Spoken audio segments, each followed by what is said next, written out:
귀한 찬양 감사합니다. 창세기 5장은 아담으로부터 시작하여 노아에 이르는 아담의 후손들의 족보에 관한 내용입니다. 근데 이 족보를 읽어보면 족보가 똑같은 패턴으로 기록되어 있다는 것을 알 수 있습니다. 누가 몇 세에 누구를 낳고 몇 년을 지내며 자녀를 낳았더라. 그리고는 몇 세를 살고 죽었더라. 다 이렇게 지금 기록되고 있습니다. 그런데 에녹에 와서는 그 기록하는 형태가 완전히 달라지고 있는 것을 봅니다. 오늘 본문 21절에서 24절에 보면 에녹은 65세에 무두셀라를 낳았고 무두셀라를 낳은 후 하나님과 동행하며 자녀를 낳았으며 에녹이 하나님과 동행하더니 하나님이 그를 데려가심으로 세상에 있지 아니하더라. 이렇게 말하고 있습니다. 왜 유독 에녹의 족보만 다르게 기록되었는지 많은 사람들은 거기에 주목하고 있습니다.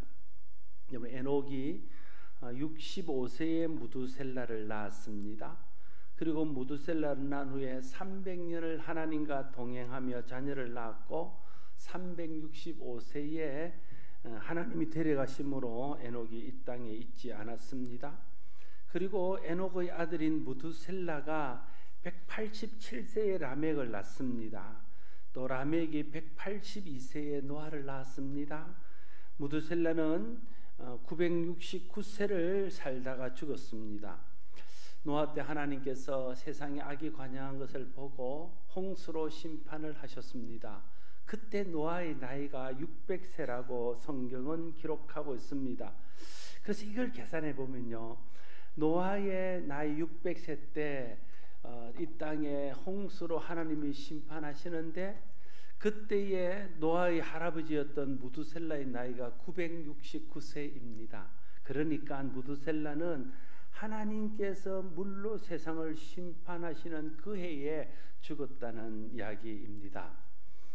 무두셀라라는 사람의 이름의 뜻은 창을 던지는 사람입니다. 물론 그 아버지 에녹이 지었겠죠. 그런데 이 이름 속에는 많은 학자들이 말하기를 이 창을 던진다는 말 속에 그 아들의 이름 속에 하나님의 심판에 대한 예고가 포함되어 있다고 봅니다. 이 학자들의 주장은 이렇습니다. 에녹이 65세에 무두셀라를 낳았는데 하나님께서 세상을 심판하시는 하나님의 뜻을 깨달아 알게 했다는 거예요. 그렇게 무두셀라가 죽으면 세상에 심판이 임할 것을 하나님이 에녹에게 알게 하셨다는 겁니다. 그러니까 에녹이 그 무두셀라를 낳고 하나님 뜻을 깨달은 후부터 그는 평생 동안 하나님과 동행하는 삶을 살았다는 것입니다. 이 학자들의 주장에 의하면 에녹이 하나님과 동행하는 삶을 살게 된 결정적인 계기가 무두셀라를 낳을 때에 하나님의 뜻을 알게 된 것이라고 말하고 있는 것이죠. 에녹은 아들을 낳은 후에 하나님의 뜻을 깨닫고 그때부터 세상을 따라 살지 않고 하나님의 뜻을 따라 하나님과 동행하는 삶을 살았습니다. 그것이 하나님을 기쁘시게 하는 계기가 되었습니다. 인생을 살다 보면 소위 터닝 포인트라는 인생의 분기점이 되는 순간들을 맞이하게 됩니다. 신앙생활에 있어서도 신앙생활에 터닝 포인트가 있습니다. 결정적인 어떤 사건이나 어떤 일들을 통해서 우리의 신앙이 변하고 우리의 신앙이 한 단계 성숙하고 우리의 삶이 세상을 따라 살지 않고 하나님을 따라 사는 신앙으로 나아가는 그런 계기가 있을 수 있습니다.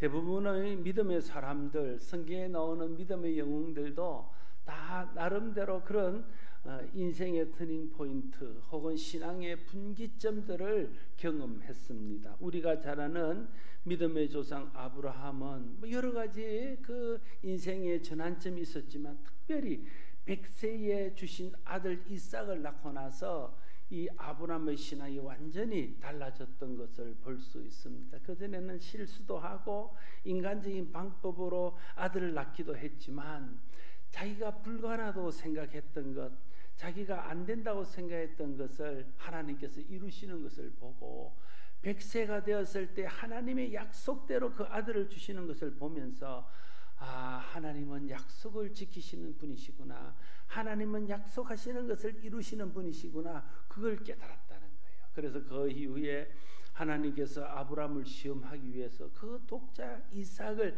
번제로 바치라 할 때도 한 점 망설임 없이 그것을 하나님께 드릴 수 있었던 것입니다. 야곱은 외삼촌 집으로 가다가 베델에서 하나님을 만납니다. 그것이 야곱 인생의 결정적인 계기가 되고 야곱의 신앙을 바꾸는 계기가 되었습니다. 그래서 그 외삼촌 집에서 20여 년을 지나면서 많은 어려움들이 있었지만 하나님이 나를 내 고향으로 돌아가게 하시고 그곳에서 하나님의 영광을 드러내게 하실 것이라는 것을 믿는 믿음으로 참고 기다리다가 하나님이 때에 그가 보내심으로 고향으로 돌아와서 그 아들을 통해서 이스라엘 12지파가 이루어지는 것을 경험하게 되었습니다. 요셉도 그 인생과 그 신앙의 분기점이 되는 많은 순간들이 있었습니다. 그러나 특별히 제가 생각할 때는 애굽의 총리가 되어서 6년 7년 이 흉년과 7년 풍년을 겪으면서 그가 하나님 뜻을 깨닫게 되는 거죠. 하나님이 나를 이곳에 보내신 것은 이때에 자기 가족을 살리고 자기 민족을 살리고 애굽과 근동의 사람들을 구원하기 위해서 나를 이곳에 보냈구나, 그걸 깨달았다는 거예요. 그래서 그동안 가지고 있던 형들에 대한 원망, 섭섭함, 미움들이 한꺼번에 다 사라지고 형들이 찾아왔을 때에 나를 이곳에 보냈음으로 인해서 너무 염려하지 말라 말하면서 당신들이 나를 보낸 것이 아니라 하나님이 이들을 구원하고 우리 가족을 구원하기 위해서 당신들보다 먼저 나를 보내었다, 이렇게 고백하고 있는 것을 봅니다. 요셉의 그 신앙은 그가 하나님이 행하시는 일들을 보고 하나님 뜻을 깨달은 후에 갖게 된 신앙이라 말할 수 있습니다. 다윗도 인생에 많은 어려움이 있었지만 그가 초년에 겪었던 골리앗과의 싸움을 통해서 전쟁이 하나님 손에 있구나, 다른 사람은 무기를 의지하고 말을 의지하고 자기 힘을 의지해 나오지만 하나님의 이름, 만군의 여호와 이름으로 나가야 승리하는구나, 그걸 알게 되었다는 거예요. 그래서 그는 평생 전쟁이 있을 때나 어려움이 있을 때 하나님 뜻을 묻고 하나님의 이름을 의지하여 나아가서 승리했던 것들을 볼 수 있습니다. 그래서 그는 하나님 마음에 합한 사람이라는 칭호를 듣게 되었습니다. 베드로를 비롯한 제자들과 사도 바울도 부활하신 예수님을 만난 후에 내가 죽어도 다시 살고 영원히 살 수 있다는 확신 때문에 그 인생과 그 신앙이 완전히 바뀌어서 두려움이 사라지고 죽음 앞에도 굴하지 않는 그런 믿음의 용사들이 되고 주님의 제자들이 될 수 있었다 하는 것입니다. 여러분의 인생과 신앙의 분기점이 된 순간은 언제입니까? 여러분의 신앙과 인생을 바꾸어 놓은 인생의 터닝 포인트, 신앙의 터닝 포인트가 된 일은 무엇입니까? 어떤 이들은 교회나 선교단체에서 받은 훈련이 자기 인생을 바꾸어 놓고 자기 신앙을 바꾸어 놓은 터닝 포인트가 되었다고 말하는 사람이 있습니다. 또 수련회나 부흥회나 특별한 집회를 통해서 받은 말씀을 통해서 하나님 뜻을 깨닫고 자기의 인생과 신앙의 분기점이 되었다는 사람도 있었습니다. 성경을 읽다가 혹은 말씀을 듣다가 그 말씀이 부딪히고 그 말씀을 통해서 하나님 뜻이 깨달아지고 은혜 받고 그를 통해서 인생과 신앙의 변화를 경험했다는 사람도 있습니다. 좋은 교회를 만나고 좋은 목회자나 믿음의 좋은 선배나 스승을 만난 것이 어떤 이에게는 인생과 신앙을 바꾸어 놓는 인생과 신앙의 분기점이 되기도 합니다.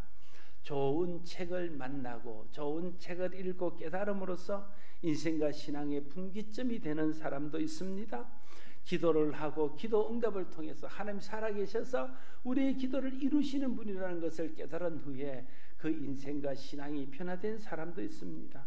어떤 사건이나 일을 통해서 하나님이 도우시고 하나님이 함께 하시는 것을 경험하면서 그 은혜 안에서 인생이 변화되고 신앙이 변화된 사람도 있습니다. 그런가 하면 말할 수 없는 고난과 어려움을 통해서 하나님 뜻을 깨닫고 하나님이 그 안에서도 일하시는 것을 보고 난 후에 그 인생과 신앙이 생각이 달라지고 가치관이 달라지면서 새로운 전기를 마련하게 되는 분기점이 되었던 사람들도 있습니다. 여러분, 같은 일을 겪어도요, 같은 말씀을 들어도요, 같은 상황 가운데 처해도 어떤 사람은 그것이 자기 인생과 신앙을 바꿔놓는 분기점이 되는가 하면 어떤 사람에게는 아무런 일도 일어나지 않는 사람이 있습니다. 그 차이는 무엇일까요? 그 일어난 일들, 그 말씀, 그 사건을 통해서 하나님의 뜻을 깨달은 사람은 그를 통해서 신앙이 바뀌고 인생이 바뀝니다. 그러나 그를 통해서 하나님 뜻을 깨닫지 못하고 분별하지 못한 사람은 그 일만 겪고 고난만 겪고 그리고는 끝이 나는 것이죠. 우리가 경험하는 어떤 일이나 사건을 통해 하나님의 뜻을 깨닫는 것이 그래서 중요합니다. 그래야 인생과 신앙의 변화가 시작되어질 수 있습니다. 우리 인생과 신앙의 전환점이 있어야 돼요. 우리가 오래 교회를 다니고 신앙생활을 열심히 했는데도 신앙과 삶의 변화가 없다면 어쩌면 그 사람은 인생과 신앙에 있어서 하나님 뜻을 깨닫는 그런 터닝 포인트, 그런 분기점이 없었기 때문일 수 있습니다. 그런 하나님의 뜻을 깨닫는 순간이 그 사람에게는 반드시 필요할 것입니다.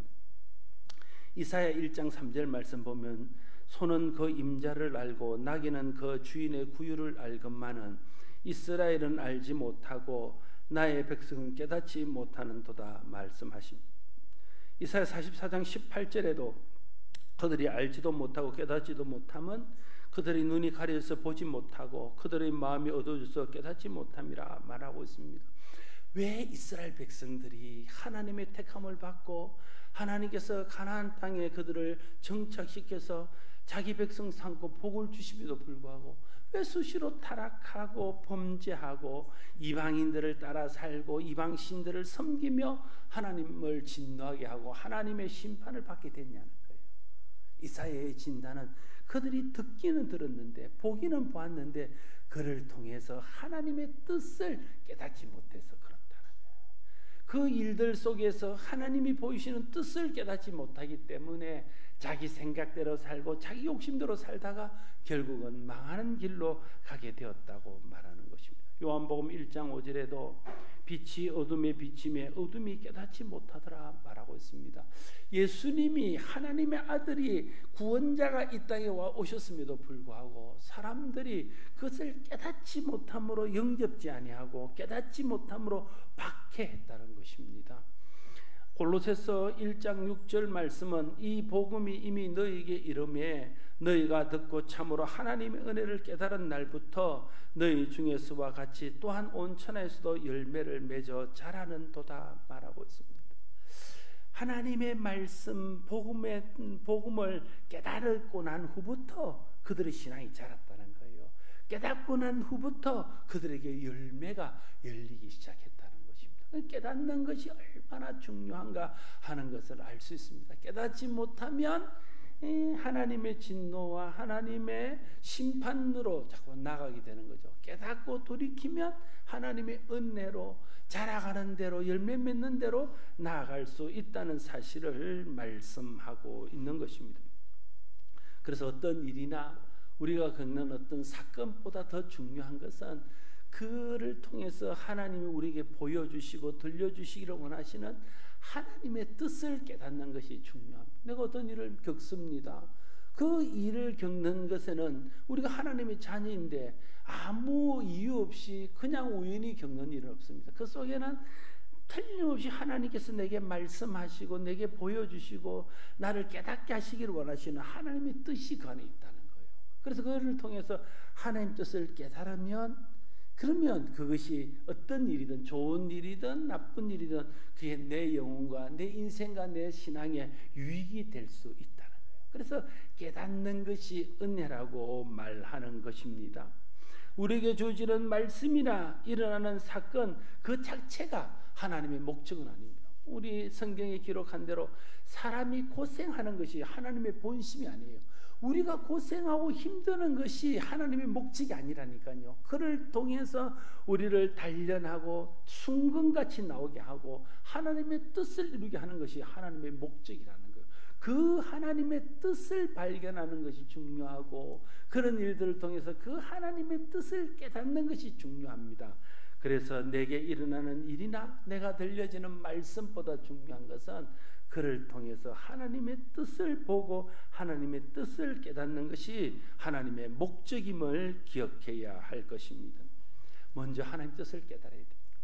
그리고 그 깨달은 대로 살아야 됩니다. 그러면 내 인생에 변화가 있습니다. 내 신앙에 큰 변화가 생기게 되어집니다. 히브리서 기자는 에녹에 대해서 말하면서 에녹이 하나님 뜻을 깨닫고 하나님 뜻을 따라 하나님과 동행한 삶을 믿음의 삶이라고 말하며 그것이 하나님을 기쁘시게 했다 이렇게 말하고 있습니다. 에녹의 삶이 하나님을 기쁘시게 했답니다. 왜 하나님을 기쁘시게 했을까요? 하나님의 뜻을 이루게 했기 때문에 하나님을 기쁘시게 한 겁니다. 하나님은요, 하나님의 뜻이 이루어질 때 기뻐하십니다. 사단은 사단의 뜻이 이루어질 때 사단이 기뻐하는 거예요. 하나님의 뜻이 이루어지면 하나님이 기뻐하고 사단의 뜻이 이루어지면 사단이 기뻐하고 우리 뜻이 이루어지면 우리가 기뻐하는 거죠. 에녹이 하나님을 기쁘시게 한 것은 에녹을 통해서 하나님의 뜻이 이루어졌기 때문에 하나님을 기쁘시게 했다는 거예요. 그 뜻은 바로 하나님이 그 아들 무드셀러를 통해서 심판에 대해서 깨닫게 하고 그를 통해서 에녹이 이 생각이 바뀌고 가치관이 바뀌고 하나님의 뜻을 따라서 하나님과 동행하는 삶을 살았던 것이 그것이 믿음이고 하나님께 기쁨이 되게 하는 하나님의 뜻을 이루는 것이고 결국은 그를 통해서 그 인생도 복된 인생으로 나아갈 수 있었습니다. 여러분, 에녹이 하나님과 동행했답니다. 동행했다는 것은 발을 맞추어 가는 것입니다. 발을 맞추어 가려고 그러면요, 서로가 서로를 의식하고 서로를 자꾸만 주목해서 봐야 됩니다. 그래야 발을 맞춰서 동행하며 나아갈 수 있습니다. 우리가 이 길을 가다 보면 이전에 보면 아버지들은 막 앞에 가고 어머니들 뒤에서 그냥 이렇게 가면 동행이 잘 안 돼요. 아버지가 발걸음을 좀 늦춰야 돼요. 보면서 발걸음 맞춰야 돼요. 엄마도 조금 빨리 가서 아버지와 발걸음을 맞춰야 돼요. 그래야 동행이 되는 것입니다. 하나님이 우리와 동행하기를 원하셔서 우리를 자꾸만 말씀하시고 우리 하나님 뜻을 알려주셔요. 그러면 우리도 하나님을 주목하고 하나님을 의식하면서 그 발걸음에 맞춰 가려고 하나님 뜻에 순종하는 삶을 살아요. 그래야 하나님과 동행하는 삶을 삽니다. 믿음의 사람은요, 늘 하나님을 의식하고 하나님의 뜻을 알려고 하나님을 주목하고 하나님께 묻는 삶을 사는 거죠. 그러면 하나님 뜻을 알아서 하나님 뜻을 따르는 하나님과 동행하는 삶을 살아갈 수 있는 것입니다. 에녹은 하나님의 뜻을 깨달았습니다. 아들을 낳는 일을 통해서 하나님의 뜻을 깨닫고 그때부터 세상을 따라 살지 않고 하나님과 동행하는 삶을 살아서 하나님을 기쁘시게 하는 자라는 칭찬을 받게 되었습니다. 코로나 사태를 겪으면서 많은 변화가 일어났습니다. 삶의 변화가 일어나고 신앙에도 많은 변화가 일어났습니다. 이전과 같이 교회가 모이는 것이 어려워지고 또 이전과 같이 교회가 일들을 행하는 것이 힘들어졌습니다. 어떤 신학자들은 이 코로나 상태가 끝나도 이전의 상태로 돌아갈 수 있을까 의문이 든다고 말하는 사람들도 많습니다. 우리의 삶의 일상도 마찬가지일 것입니다. 그러나 우리에게 중요한 것은 이 코로나 사태를 겪으면서 뭘 깨닫느냐 하는 게 중요한 거죠. 그냥 다 겪는 거예요. 전 세계가 모든 사람, 믿는 사람, 믿지 않는 사람 다 똑같이 이 코로나 사태를 겪습니다. 겪지 않는 사람 아무도 없어요. 불편을 겪고 두려움 속에서 조심하면서 사는 것이죠. 그런데 어떤 사람은 이 일을 통해서 하나님 뜻을 깨닫고 어떤 사람은 이 일을 통해서 하나님의 뜻을 알지 못하는 겁니다. 이 일을 통해서 하나님 뜻을 깨닫는 사람은 코로나19가 자기 인생과 신앙의 전환점이 되고 터닝 포인트가 될 수 있습니다. 그러나 하나님 뜻을 깨닫지 못하면 우리는 그냥 이걸 지나가기만 기다렸다가 그냥 지나가고 마는 것입니다. 코로나 사태를 겪으면서 많은 사람들이 여러 가지를 깨달았다고 이야기합니다. 일상의 소중함을 깨달았다고 말하는 사람이 있습니다. 인간이 얼마나 연약한 존재인지를 알았다는 사람도 있습니다. 공적 예배를 드리는 것이 얼마나 소중한 것인지를 깨달았다는 사람도 있습니다. 자유롭게 교회 나와서 교제하며 자유롭게 모든 신앙생활을 하는 것이 얼마나 큰 복인지를 깨달았다는 사람도 있습니다. 여러분, 그렇게 깨달았으면 어떻게 해야 될까요? 그 깨달은 대로 사는 것이 이제 동반되어야 된다는 거예요. 그대로 깨달은 대로 살아야 그것이 자기에게 복이 되고 그것이 하나님께 기쁨이 될 수 있다는 것이죠. 그래서 일상의 소중함을 깨달았으면 하루하루를 주신 것을 소중하게 여기며 감사함으로 하루하루를 살아야 되는 거죠. 인간의 연약함을 깨달았으면 겸손하게 하나님을 의지하면서 하루하루 살아야 되는 것입니다.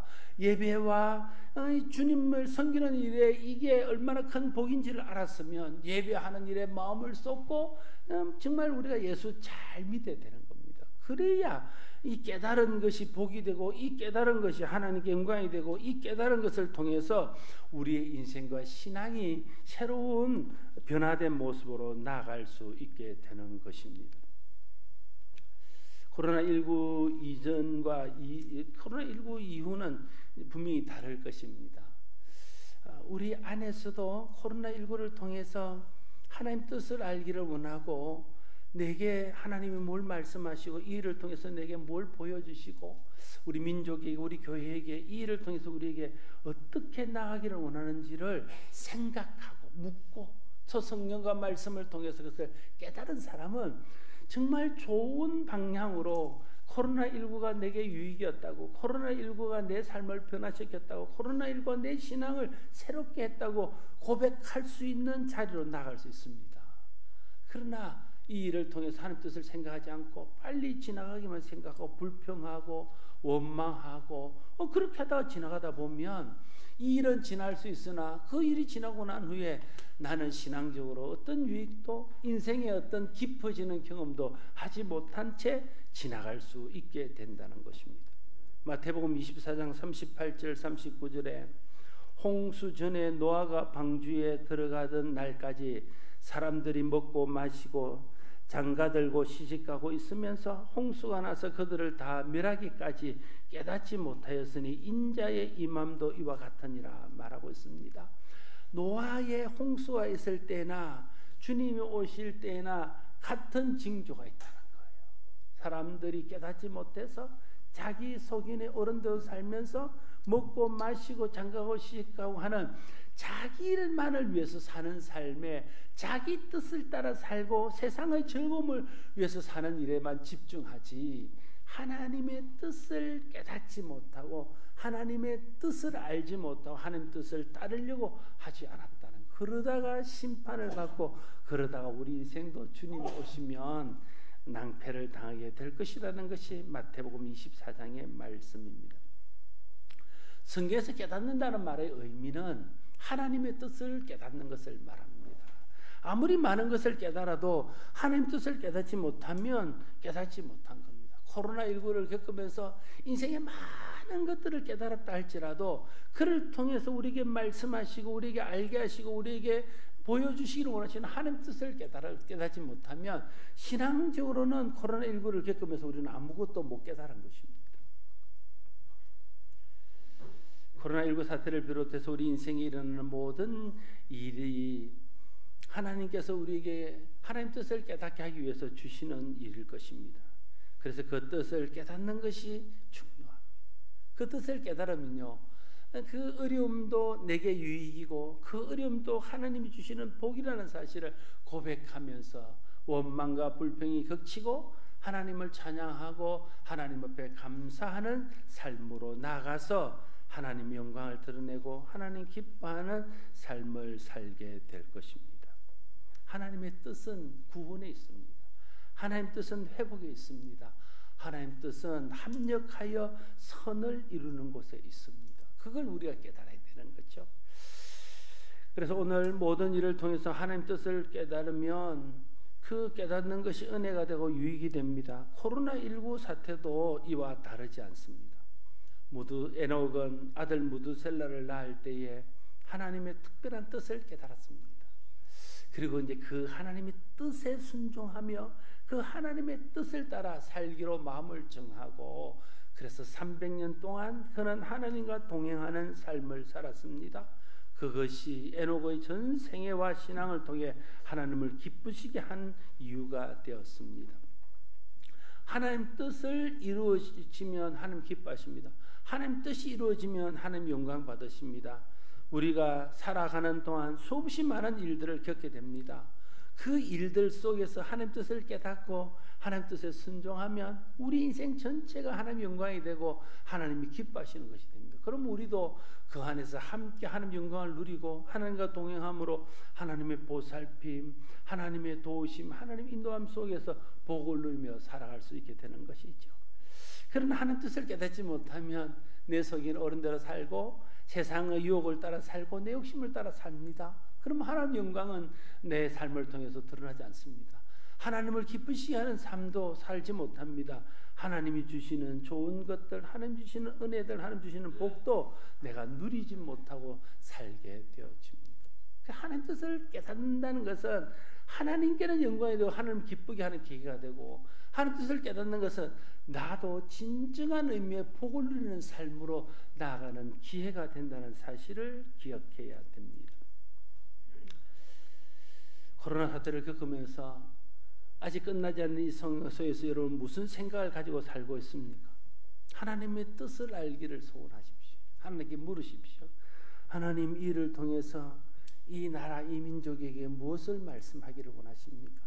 우리 교회에, 또 나 자신에게, 우리 가정에 무엇을 깨닫기를 원하십니까? 이때 나는 무엇을 준비하며 이때 나는 어떤 마음으로 어떻게 하나님 앞에 살아야 됩니까? 그걸 우리가 물어야 되는 것이죠. 그러면 틀림없이 하나님께서 내 마음속에 깨닫는 것이 있게 하실 것입니다. 그래서 그 깨닫는 대로 순종하면 이 코로나19를 통해서 내 신앙이 한 단계 성숙하고 내 삶이 더 깊어지고 내 삶이 하나님을 기쁘시게 하는 에녹과 같은 삶으로 나아가게 될 줄로 믿습니다. 코로나19를 통해서 이루기를 원하시는 하나님의 뜻이 있습니다. 그 뜻이 이루어지면 하나님 영광 받으시고, 그 뜻이 이루어지면 하나님 기쁨이 되고 우리에게도 유익이 될 것입니다. 교회나 개인이나 하나님 뜻을 깨달으면 코로나19가 그냥 두렵고 고통스러운 것만은 아니라는 사실을 알게 될 것입니다. 우리 인생과 신앙을 새롭게 하기 위한 하나님의 훈련이요 하나님의 계획이라는 것을 깨닫게 되어서 내 인생과 신앙의 새로운 분기점, 터닝 포인트가 될 수 있을 것입니다. 지금은 하나님 뜻 깨닫기를 바라고 하나님 앞에 기도할 때입니다. 각자에게 말씀하시는 하나님 뜻을 깨닫고 그 뜻에 순종할 때입니다. 그러면 코로나19를 통해서도 하나님 영광과 하나님 뜻이 이루어져서 하나님 영광 받으시고 우리의 삶에도 유익이 되는 것들을 경험하게 될 것입니다.